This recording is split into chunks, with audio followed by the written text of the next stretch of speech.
Bonjour à toutes et à tous, bienvenue sur Corbeau News Centrafrique pour un nouveau décryptage qui, je vous le promets, Gisèle Moloma ne laissera personne indifférent. Aujourd'hui, je suis ravie d'accueillir mon cher collègue Anselme Mbata, avec qui nous allons plonger dans les méandres d'une actualité centrafricaine pour le moins mouvementée. Bonjour Anselme Mbata.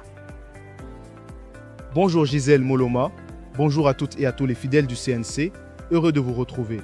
Les nouvelles du jour, Gisèle Moloma sentent le soufre et l'ironie. On parle d'une pagaille monumentale au sommet du pouvoir en République centrafricaine, une sorte de guerre des tranchées qui expose au grand jour les tensions et les ambitions démesurées de certains personnages bien connus. Une pagaille, c'est le mot Anselme Mbata. Imaginez un peu, les récentes auditions judiciaires de Sani Diallo et de Bida Koyak-Bellé ont, semble-t-il, étalé au grand jour une lutte féroce, presque une bataille rangée. Entre ce que l'article appelle si justement les mythos bras cassés et criminels de la 7e République de Baba Congo-Boro. On dirait un vaudeville, mais avec des enjeux bien plus sombres. Exactement, Gisèle Moloma. Et ce n'est pas tout. L'interview de Jules Njawe sur Freedom Africa TV n'a fait qu'ajouter de l'huile sur le feu. Ce n'est plus un simple signal d'alarme. C'est un véritable aveu de panique, une cloche qui sonne le glas au sommet du pouvoir centrafricain. Le conseiller camerounais, en voulant défendre maladroitement le parrain mafieux et grand bandit Sani Diallo, ainsi que le ministre délégué kleptomythomane Bida Koyak-Bellé, tous deux convoqués par la justice pour une tentative de déstabilisation, s'il vous plaît, a exposé publiquement les rivalités qui déchirent l'entourage du dictateur Faustin Archange Touadéra. C'est fabuleux, Anselme Mbata. On nous vendait une union sacrée autour du trône, une cohésion inébranlable, et là, patatras, ce déballage médiatique, comme le qualifie notre article, nous prouve qu'en réalité, cette prétendue union n'est plus qu'un lointain souvenir. Elle a cédé la place à un conflit ouvert, sans phare, entre des factions rivales. Le vernis craque de toutes parts et le spectacle est affligeant pour la population.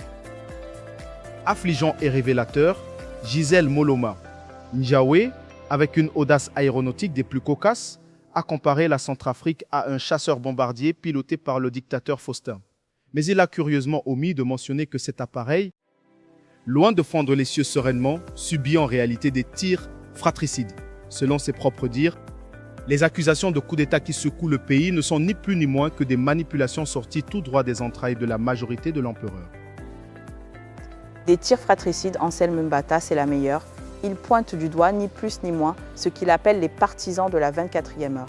Vous savez, ces anciens opposants ou chefs rebelles qui se sont ralliés sur le tard et qui, aujourd'hui, tentent de déloger les fondateurs historiques du mouvement.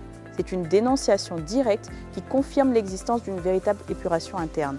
Chacun essaie d'éliminer l'autre, non pas pour le bien du pays, mais pour sa propre survie politique et soyons honnêtes financière. Ah, la fidélité, c'est le maître mot, n'est-ce pas, Gisèle Moloma?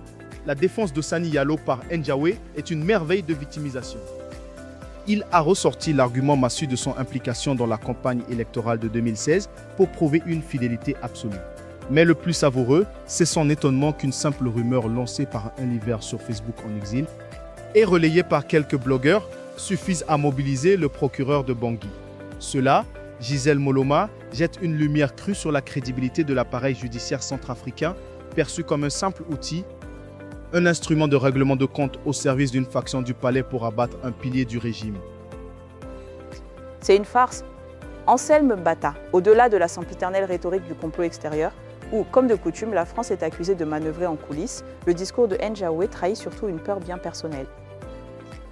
Quand il affirme qu'il sera probablement la prochaine cible sur la liste, ce conseiller avoue en fait que personne n'est vraiment à l'abri au sein de cette oligarchie.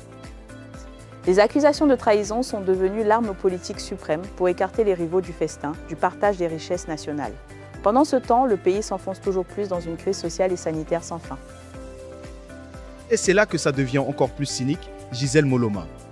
Les hommes forts de cette 7e République, ceux qui étaient censés œuvrer à l'éradication de la pauvreté, consacrent désormais toute leur énergie à une tâche bien plus noble, se surveiller, se détester et se détruire mutuellement.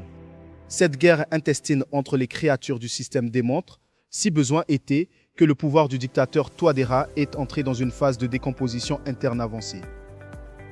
Une décomposition interne, voilà qui est dit Anselme Mbata. Les lieutenants de la première heure se retrouvent menacés par les nouveaux courtisans, créant un climat de suspicion généralisée. Imaginez, la moindre rumeur sur les réseaux sociaux se transforme en affaire d'État.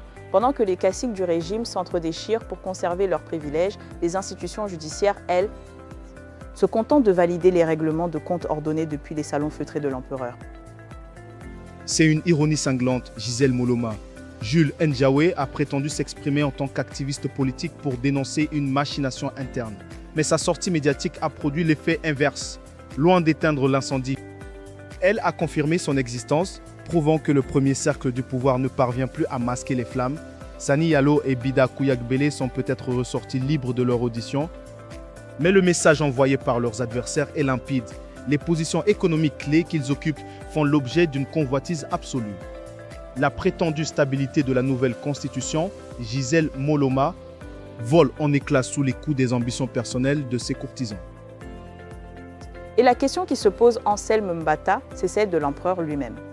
La suite de cette purge interne dépendra des arbitrages d'un dictateur Touadéra que l'on dit silencieux et gêné.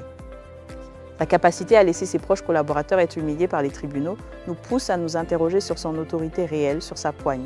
Les clans rivalisent d'audace pour occuper l'espace politique. Chacun persuadé que le chef de l'État choisira le camp du plus fort dans ce conflit où tous les coups sont permis, y compris la calomnie et les accusations de haute trahison. Une triste réalité pour la Centrafrique. Une réalité qui nous laisse sans voix. Gisèle Moloma. Cet article, qui décrit si bien ce chaos interne, nous vient de la plume d'Alain Nzilo. Merci Anselme Mbata pour cette analyse pointue.